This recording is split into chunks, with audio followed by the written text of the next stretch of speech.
Assalamualaikum warahmatullahi wabarakatuh. Alhamdulillahi rabbil alamin, hamdan katsiran tayyiban mubarakan fih, kama yuhibbu rabbuna wa yarda. Asyhadu an la ilaha illallah wahdahu la syarikalah, wa asyhadu anna Muhammadan abduhu wa rasuluh la nabiyya ba'dah. Allahumma salli wa sallim wa barik ala nabiyyina wa rasulina Muhammadin wa ala alihi wa ashabihi wa man tabi'ahu bi ihsanin ila yaumiddin, wa ba'du. Semoga ibu bapak semuanya, jamaah subuh yang berbahagia, senantiasa sehat, tambah berkah, makin sukses dan bahagia. Kita akan lanjutkan tadabbur surah Ad-Duha. Jumat lalu sampai kepada satu, bahwa duha dan malam, senang dan susah, pasang surut, sukses bangkrut, itu romantika yang tidak bisa dihindari, pasti dialami oleh setiap manusia. Tidak ada susah terus tanpa ada senangnya, tidak ada senang terus tanpa ada susahnya. Justru kesenangan itu, kebahagiaan itu diawali biasanya dengan kesusahan dulu. Kesusahan dulu. Kedua, kalau orang mempunyai keyakinan selalu bersama Allah, dekat dengan Allah, dalam perlindungan Allah, dengan kalimat ma wadda'aka rabbuka wa ma qala, Tuhanmu tidak pernah meninggalkanmu dan tidak pula membencimu, ada kedekatan yang intens dengan Allah. Jika seperti itu, maka manusia akan senantiasa berada dalam ketenangan, al-waqar, ketenangan itu. Ala bidzikrillah, ketahuilah hanya dengan mengingat Allah tatma'innul qulub, hatimu akan menjadi tentram, akan menjadi tenang, karena akan merasa senantiasa terlindungi. Itu namanya, disebutnya ma'iyatullah, kebersamaan dengan Allah, atau muraqabatullah, kedekatan dengan Allah. Nanti akan mendapatkan ujungnya ta'yidullah, dukungan Allah, atau isti'anah, pertolongan dari Allah. Kemudian ayat ketiga kemarin itu, kelak pasti Tuhanmu akan memberi karunia, ini hari ini ya. Terakhir kemarin, milikilah visi, keyakinan akhirah lebih baik daripada dunia. Jadi sesusah apapun sekarang ini akan ada akhirnya, dan tidak apa-apa, tapi harus diyakini akhirat lebih penting daripada dunia. Yang jangka panjang lebih penting daripada yang jangka pendek, yang strategis lebih penting daripada yang taktis. Biar satu dua kali kita kalah dalam pertempuran, dalam kasus per kasus, tapi secara keseluruhan hidup dari sekarang sampai akhir kita harus sukses, harus bahagia secara keseluruhan. Rumah tangga juga sama, biarlah satu dua kali berantem segala macam, sampai ada kata-kata mungkin pulangkan saja, ya sekali-kali begitu nggak apa-apa. Tapi secara keseluruhan kita punya anak, punya cucu, sukses jadi kakek, udah.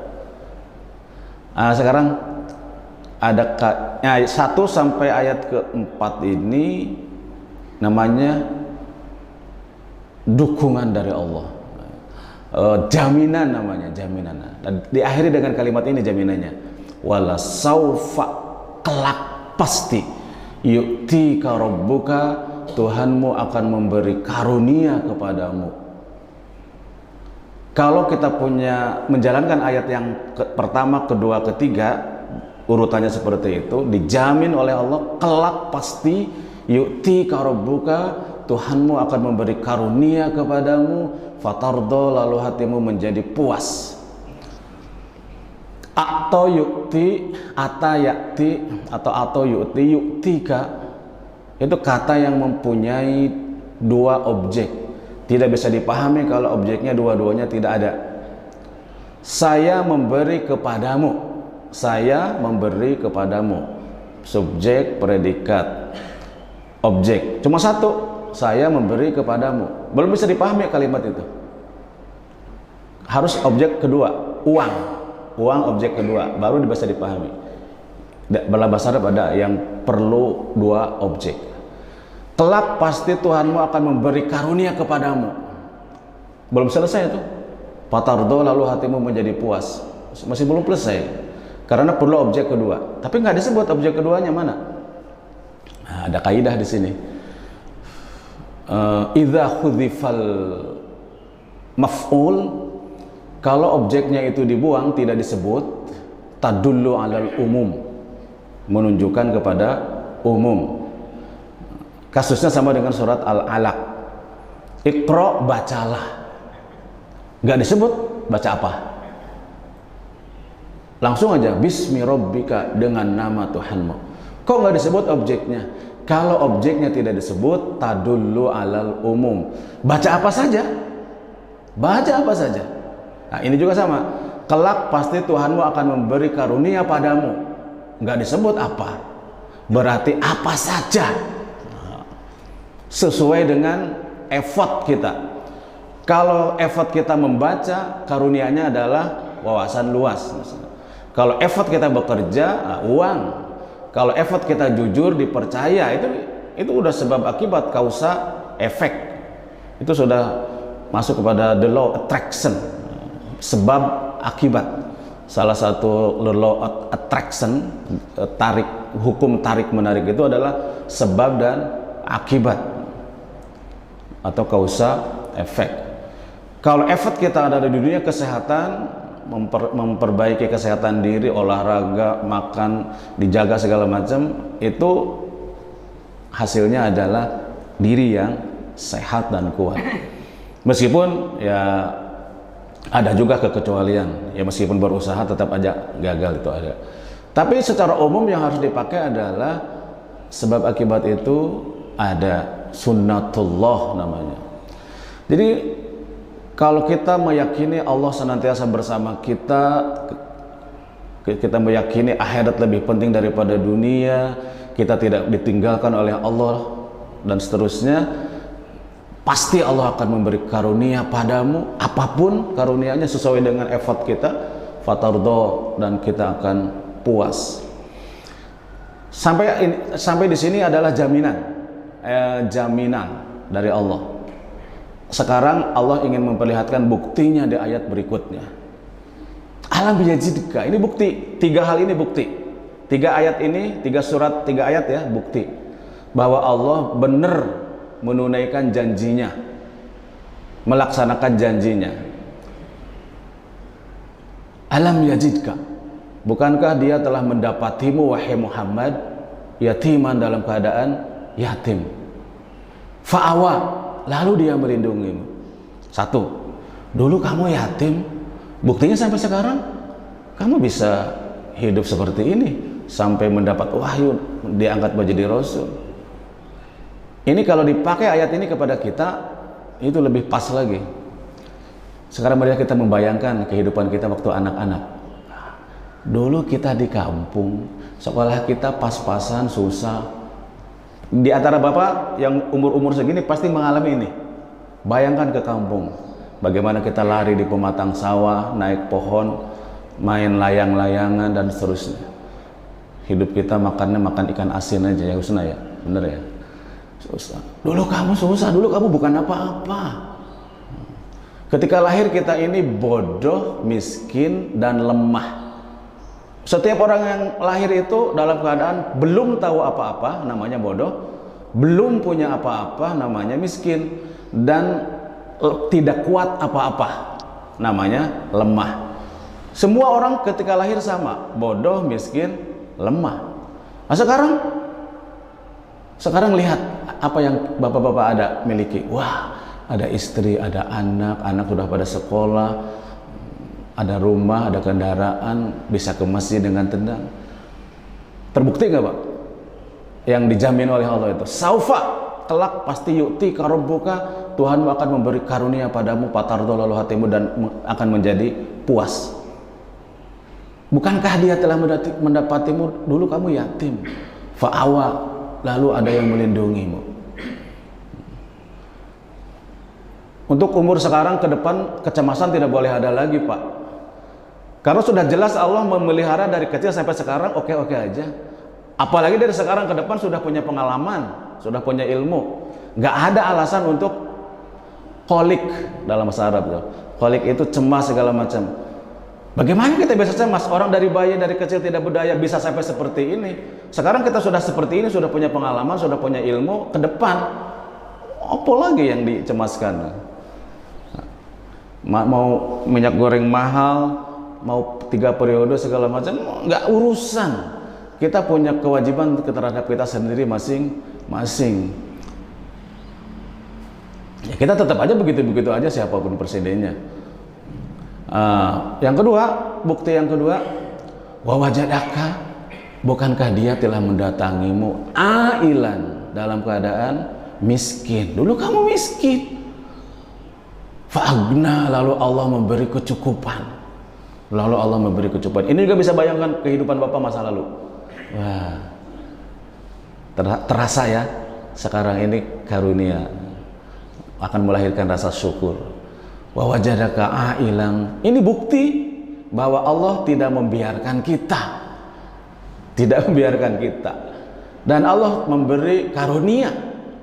Ketiga, ini bukti. Jadi 1 sampai 5, 1 sampai 6 itu jaminan, 7, 8, 9 itu bukti.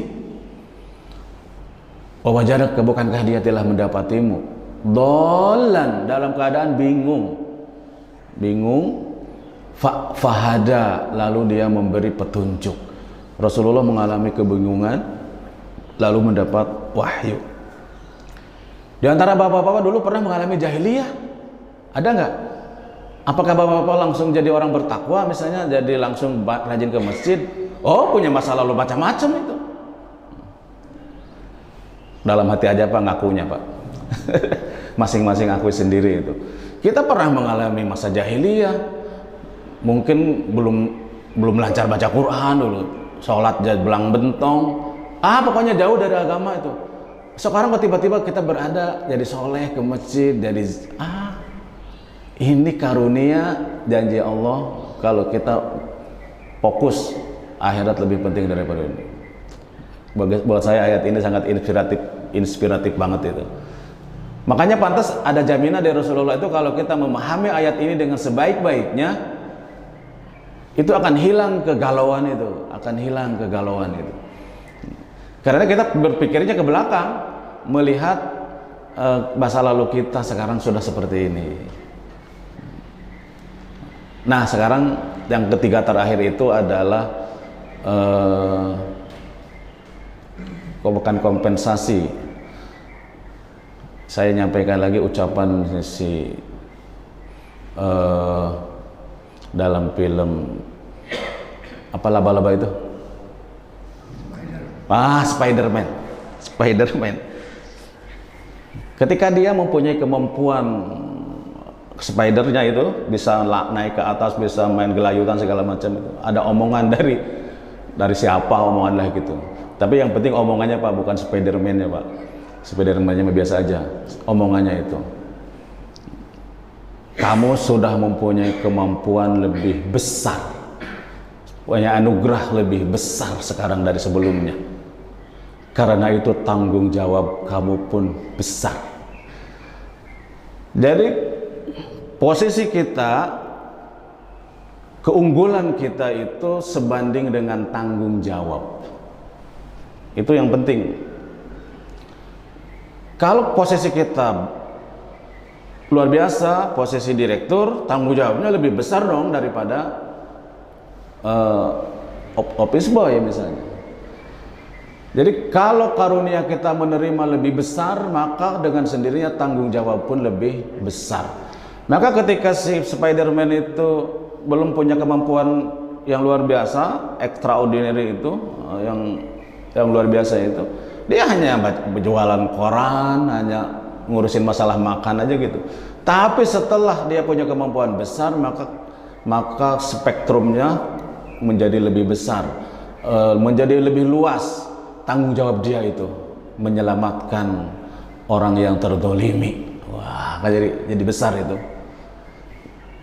Anugerah berbanding lurus dengan tanggung jawab. Nah, ini juga ayat ini berbicara seperti itu sebetulnya. Kalau Anda sudah sukses, dulu kan Anda bukan apa-apa, sekarang menjadi apa-apa. Dulu nobody, sekarang jadi somebody. Fa ammal yatima fala taqhar. Kamu sudah di puncak sekarang, tengok ke bawah. Dulu kamu kan yatim juga. Fala taqhar, janganlah kamu berlaku sewenang-wenang. Kenapa? Dulu kamu juga yatim. Jangan lupa. Wa ammas sa'il, terhadap orang yang minta-minta, fala tanhar, janganlah kamu mengusirnya. Kenapa? Dulu juga pernah miskin. Dulu kamu pernah miskin.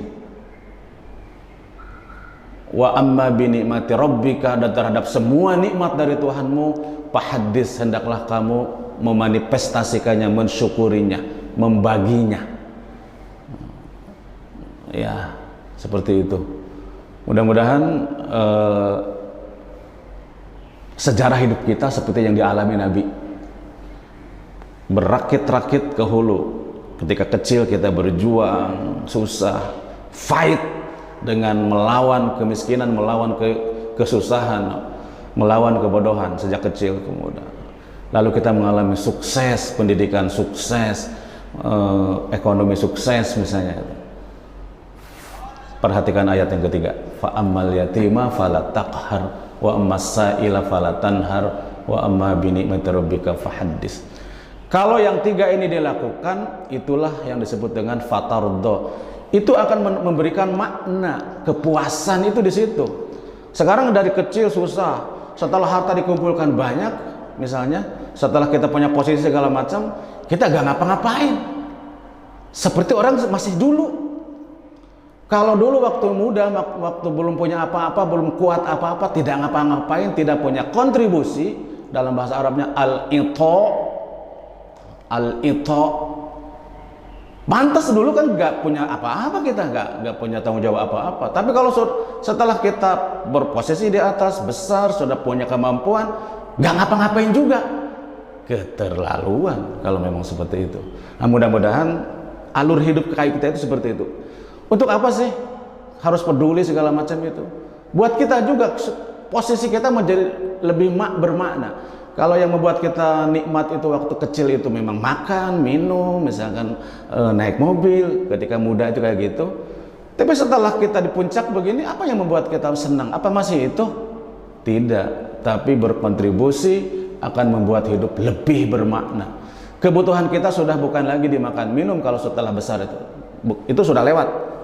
Yang kalau sudah dewasa seperti ini, yang kita butuhkan itu makna dari kehidupan kita. Kebutuhan kita makin lebih abstrak, tapi makin tinggi kualitasnya, memberikan makna kepada hidup kita, yaitu dengan cara memberikan kontribusi kepada masyarakat. Saya kira demikian yang bisa disampaikan. Mudah-mudahan ayat ini menjadi inspirasi dan akan dilanjutkan dengan Al-Insyirah, karena ayat ini berbarengan turunnya dengan Al-Insyirah, Ad-Duha, Al-Insyirah. Asbabun nuzulnya juga sama. Subhanakallahumma wa bihamdik, asyhadu an la ilaha illa anta, astaghfiruka wa atubu ilaik. Wassalamualaikum warahmatullahi wabarakatuh.